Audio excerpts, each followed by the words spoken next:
Yeah, there we go. I'd like to call the Linn-Mar School Board regular meeting to order, 7 o'clock in the boardroom. Will you please determine a quorum? Buckles. Here. Eisenberg. Here. Lawson. Here. Morey, sorry. Here. Nelson. Here. Walt. Here. Weaver. Here. Quorum is present at 7 o'clock. Could I have a motion to adopt the agenda? So moved. Second. Oh, wait. It's with the removal of Can I- item number. Let me go back. I make a motion to adopt the agenda with the removal of item number 704.5. Second. And second, okay, so we have Rachel and Kara. All those in favor say aye. Aye. Opposed? Okay. All right, let's go on. We do have one indication of audience communication that came to JT, I believe. JT, if you. Yep. This comes from Laura Benzema, and it says, "The deadline to sign up to send virtual students back to school is this Friday, October 16th. I would like to request an extension to that deadline. This is a big decision, and we don't have a lot of data to make the decision yet. The first COVID case at Echo Hill was announced on Friday, and we would love to understand if residual cases result from that. Thanks, Laura." Okay. We'll go on from there to our informational and reports and discussions. First, the board visit to Lynn Grove. Who would like to speak? Barry, do you have something you'd like to Yeah, say? no, I just, personally, it was nice to see a school in action, to see the kids doing their distancing, doing everything that they can possibly do, because we've talked about it so much for the last few months. And it sounds like, you know, when they talked about the mask piece of it and all of that, it sounds like it's running quite smooth. They've been quite pleasantly surprised that there hasn't been many struggles. So it was a nice visit, I thought. So. Yeah. Clark? Yeah, I got there early, and what impressed me right off the bat is before I went into the building, the preschoolers were being let out. And if you want to see something that's really cute, is to see those little munchkins coming out, and they all have their masks on and running to their moms and dads. And I stood there until they were all gone, because it was like that. But just to reinforce what Barry said, we didn't know how the mask thing would go. We heard all kinds of things of pulling them down and forgetting them and all that stuff. Never saw any indication of that whatsoever within the students. I think they did a great job of buying into this, probably more so than a lot of the adults within our district, and very impressed on how they handled themselves. They had the markings on which way to go and which way to come there. We also got to see the lunchroom and in action, and I think that was pretty impressive. The kids were all spread out, and it's a grab-and-go lunch, but the kids were all spread out and well behaved. There was a teacher that came around. That particular day was hot dogs with mustard and ketchup, but instead of putting it on the table, teacher went around all that. The cooks, I went and visited the cooks, and they said everything was going pretty smooth. And just the transition from even outdoors and indoors, as far as the hand sanitizing, there's a way to do that, and they had everything covered from outside to inside and from classroom to classroom, and it was very impressive, and it relieved a lot of anguish that I thought I would see that I didn't see, that was all extremely positive. And the kids buying into it, the staff buying into it was to me very impressive. I agree with all that. The other thing that they gave us a little bit of was about the Schoology and how the different teachers were setting up their pages and how it worked, and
So that'll be a big conversation that we'll have at our next board meeting as we get a little bit closer to that second quarter. My intention then is to bring you recommendations for what we would like to see for that second quarter. I don't think elementary-wise, intermediate-wise will be much of a change unless our numbers change in our metrics. Middle school and high school, as I said, we'll continue to look at how we're doing instructionally since teachers are teaching in person and online every day, all the time. So that's a unique model. So we need to do a little more analysis of that and reflection of that and see if that's a long-term option for us or if we need to look at some different ways of doing things. So feedback from teachers has been really interesting. It's hard, but also hearing people say they're getting better at it and getting more comfortable with it. So hopefully that will continue as well over time. So, and then the third piece, I guess, that goes along with that is the family choice model. We do have the timeline, the deadline, as you just heard a little bit ago from a comment as well, as we approach that second quarter. And we are giving families the option, if they signed up for the online family choice model, they can choose to go back to the in-person option. Started that process last week, notified families, and they have a 2-week window in essence to make that change in placement if they would like to. I know that seems early to some people. You heard that in the comment tonight as well. We've heard that from a few individuals as well. Just a quick review for you, the timeline and kind of why that's in place. I think it's important to understand the rationale. The importance of timing on that is really critical for us. With the 16th as the deadline, in essence, that gives us 2 weeks from the 19th to the 30th to look at our numbers, make class placements, make staffing adjustments if needed as well. To Britt's comment about concern about class size going up, we want to be careful that doesn't happen any more than it absolutely has to happen. So we'll have to make some staffing adjustments potentially as well. So that'll take some time to sort through those requests and the adjustments we need to make.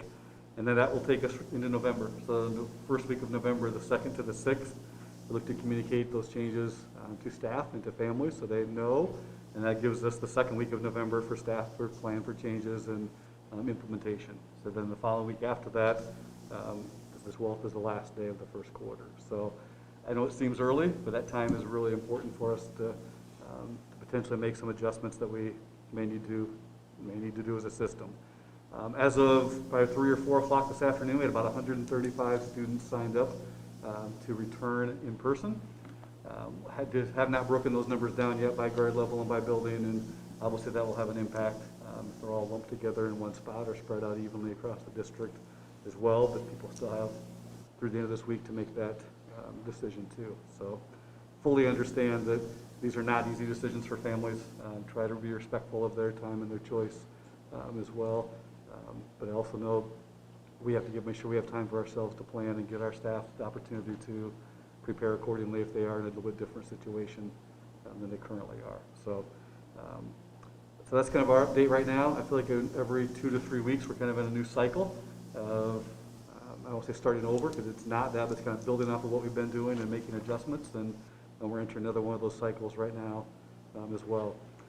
We'll talk about this with our metrics, but we are seeing our numbers in our Linn County area stable or decreasing a little bit. So that's encouraging as well. Just never quite know how that's going to change over time. So anytime we can get kids here, I feel like that's a success for us right now. So a couple other just quick things that I'll just run down through for you as well. Unique year, obviously. So everything is looked at differently this year. Parent-teacher conferences are no exception to that. High school had their first round, I believe it was last week. As we approach elementary and intermediate and middle school as well, they'll all be virtual for this first fall conference round as well. So information will be coming out of the other buildings for those later times too. I think the key piece of that is parents and staff should never wait for conferences to schedule times. They can always communicate with their teachers, their administrators on how things are going in their buildings too, but those structured conferences will take place this year, but just in a virtual format, so they'll look a little bit different at some buildings than they have in the past. One other major change that we'll see this year, I think is a good thing. The governor has given schools this year the latitude to not have traditional snow days due to weather, that we can call them virtual learning days. We have that authority for 1 year. I don't know if they'll rethink that after this year or not, but we plan to take advantage of that this year. So we'll work on some communication to families as we get a little bit closer to that bad weather time period to let people know what that'll look like virtually as well. But my intention right now is we will, if we have a bad weather day, I do not anticipate having it at truly no school day, but have it be a virtual learning day. We'll have some guidelines in place for what that looks like at each level for the students and staff members too. So that'll be unique for us, and something I've always kind of wanted to do anyway, so this will be a fun year to try that out. And hopefully, we won't have any of those days this year to mess with, but if we do, that will be our plan. So,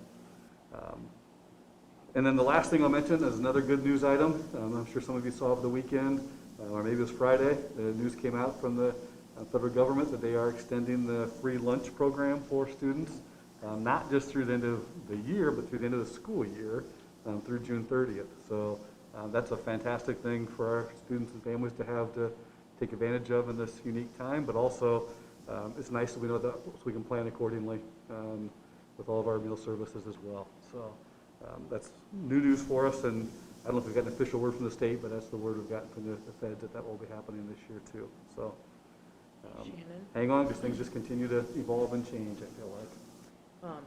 On the lunch thing, I imagine that there are people with money in their lunch accounts that have been carried over from last year to this year. But now we're going to have free lunch. So are they going to be able to request a refund on that? Yeah, I think JT was dealing with that with Stacy last week on a few families that were debating to request that, or they want to just leave the money there for a little while, but now that we know it's going to be the rest of the year, I'm anticipating more families request that. I don't know if that's accurate or not from Stacy's perspective, but that's the assumption I've had, is that people have money in their account before the start of the year or carried over from last year, that they could then leave it there or Right. request the refund. Am I accurate on that, JT, or is Yeah, that? a lot of families already have. Okay. With the initial communication, even through December 31st. To Shannon's point, I expect quite a few more Okay. families to. Is that something that we can communicate out to families specifically about? We can at some point. We need to get our ducks in a row and make sure that, because it is a processing Right, nightmare. I right. mean, the expectation, I guess, it can't be like, hey, we request refund today and like within 48 hours. It's just not going to happen. It's not going to happen that quickly, I guess is what I'm saying. So it takes a little bit of time to get that done. We're not used to refunds, but usually that gets used. Yeah. Yep, and that's new information that as we get more clarity from the state and feds in that process, we'll continue to share that with our families as well. But that was good news to hear, and honestly kind of surprising. And I think everybody's hoping to get through December would be considered a success for that program, and to have it be extended through the end of the school year is even an unexpected bonus. So. And Dan mentioned that they're going to start using trays again for lunch, because they're doing strictly the sacks or the bags now or whatever packaged. Yep. Is the process going to change, or the type of food going to change, or what's the reason for that? Or is it easier? Hopefully less plastic bags. Partially, yep. So go ahead, JT. Yeah, a couple things. One, we've been having difficulty actually getting enough bags and those disposable materials to sustain the program. Okay. And then, as far as your question about the meals themselves, we won't change a whole lot. Everything will still be prepackaged. They'll just be put on trays instead of into bags. So, A little less. less, A little less cumbersome. More Yeah. environmental friendly. Yeah, less I cumbersome. was just Yep. happy to hear that, yeah. Yep. Okay. What's the date of the end of the quarter? Is that- End of the quarter. Yeah, end of the quarter. I believe November 12th is the end of the November, first okay. quarter, and November 13th is a teacher collaboration work day, so the following Monday would be the 16th, if I'm counting right, would be the first day of the second quarter. And then you had said, and maybe you said the word semester maybe by mistake, but the virtual, the sign up by the 16th, that is for the end of this quarter or the end of this semester? Quarter, if I said semester, Okay. my apologies. for that. Okay. So, yep. Okay, thank you.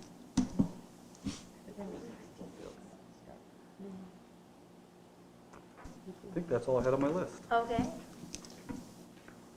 Next, we have a discussion about our learning model transition metrics. And we all have in front of us the paper that we've been looking at and talking about and going forward. Before we do a motion, is there some discussing that needs to be done? Questions? I don't think we can bring the same thing forward. Per our policy, if something has been voted down, you have to meet one of all four criteria to be able to do so. And I mean, we haven't done a cost analysis on it. And we haven't, 204.7 is the policy. So, I mean, we did that so people wouldn't bring up the same thing over and over, right? Especially if a board change. But, so I'm confused if we're voting on the same thing again, because for policy we can't. Unless someone, 204.7, unless I know I'm not reading that wrong, but you have to. No, you're correct on that. I'd forgotten that was a policy that we had referenced a couple years ago on that as well for that reason, so. Well, I mean, if I'm open to changing the percentage, like I said last time, then it wouldn't be the same vote. So, Last time in the discussion, there were some of us proposing between 10 and 12%, and it was tabled for further discussion after reviewing of additional statistics until tonight. We didn't table it, it was voted down. it was Well, I voted guess for. I meant Right, the idea of amending it was turned down. We Right. weren't going to vote on a 12% because there was more discussion that wanted to be had or looking at additional data. So we voted down the 15% and the 6 to 14%. The one things I've Voted added to that this, down? I'm confused, because I thought you voted down the changing of the metrics last time. No, we Well, voted this down as the- presented we voted was down the voted matrix down. as presented, correct. Yeah. So can we make a motion and just modify it? I'll move to approve the matrix with changing the numbers from 14 to 12. So run it from 6 to 12% and then 13 on up. I'd be happy to make that motion if that would be comfortable. And we have to keep in mind, it's really at the discretion of the leadership when we get to that point and if we get to that point. Absolutely, this is one factor to be considered. Yep. Absolutely, I would agree with that. and I did add that in the top left corner about clarifying that this is just a guide to be looked at, not Yeah. a hard and fast number as well, so. Yes, because I've heard from people as I looked at that and made comments last time, and was not looking from a perspective that I heard from, which was people that are having the hard time with the online. There are students that are having trouble with the virtual learning. And then you have special needs students that need more time. If we drop that back, then we're keeping them more days away from that possible learning. And so, I don't know, I think I might reverse what I was generally speaking and go more towards the way it is now here. I'll second that. Okay, so we have a motion, So make sure we clarify this, though. yes? So, We can't, yeah, no, I'm 0 to good 5, with- 6 I'm to good with what I 12. said. But the concern I would have, if Clark is concerned about it, is we cannot approve this matrix as written tonight, correct? Correct. correct. Okay. So we have a motion for adjustment to this percentage to be 6 to 12, and then 13 above for the hybrid, 13 or more for the hybrid learning for all. I heard that motion, that second. I mean, Is I that was real- accurate for what you were intending to? Yeah. I was real happy to keep it the way it is. Yeah, But I don't want to delay this any longer. We need to quit beating it around. So I'm happy to adjust it to the 6 to 12. Why are we really voting on something that's really just A guideline? a guideline? Just I to, mean, we're just to not- have a policy and a Yeah, guideline, kind of a correct. clarification. I Yeah, think but if you for- approve it as a policy, this is my concern. You approve it as a policy with all of these caveats that, really it's just up to you guys anyway. This isn't a This- policy, right? Correct. It's not a policy. No, It's just I a understand. metric that we're using. But what I'm saying is, either way, whether it's a policy, whether it's, my point was, if this is really just a guideline anyway, the administration is gonna make those decisions based on varying factors.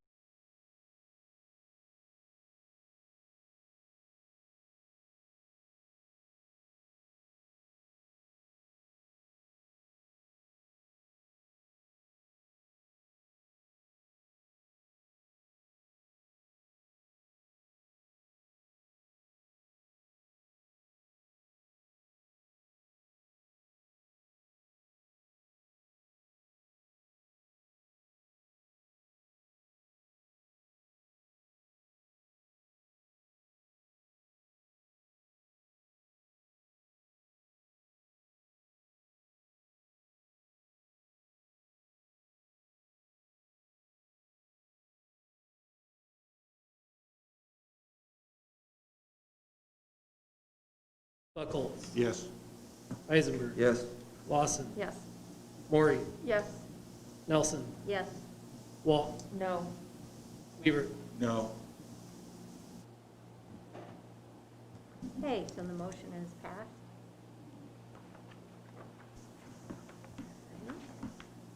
With the changes that were made. Okay, let's move on to, Make a motion to approve the open enrollment requests as presented. thank you, Second. Kara Clark, thank you. All those in favor say aye. Aye. Opposed? Now we have the consent agenda with the removal of the item. Make a motion to approve the consent agenda with the removal of item number 704.5. Second. Okay, Kara and Brent. Okay, any discussion, things that you have questions about, things you want to bring up? I would like to thank Kathy and Annette on their retirement and all the time that they put in for our students, and wish them all the best, and thank them from the bottom of my heart for Linn-Mar District and our students. Anyone else? Just wanted to make a comment. I've been receiving a number of emails from the city assessor's office. And the assessor, Julie Carson, they're allowing people that had damage from the Dorico to their properties to apply for, I guess, to lower their assessments.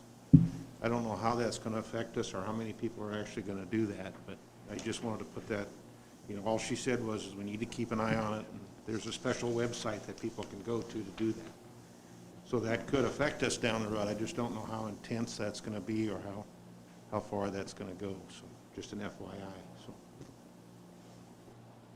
Okay, thank you. Anyone else? Any other discussion, comments? I just have one comment,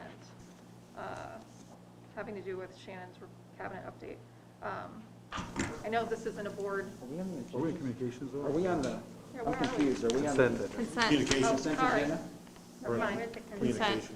We need to vote on. We haven't, Consent. We haven't voted on consent. No, I agenda. know we haven't, Oh, because okay. we're still doing some discussion, and once that's done, then we vote. Yeah, but Oh, I'm sorry. no offense, I just don't think that. I was in the communication. I thought, Yeah, I that's thought what- that was that's what I your thought. I thought we side. were at communications. Yeah, yeah, What yeah, Barry was okay. talking about. Okay, So I'm so let's sorry. go ahead. all those, For the consent agenda, all those in favor say aye. Aye. Opposed? Thanks, Tim. I just know, don't wanna that's go why I down was a like, tangent. wait a minute. Sorry, Okay, I- No, So now I I'm interested to communication. hear. I thought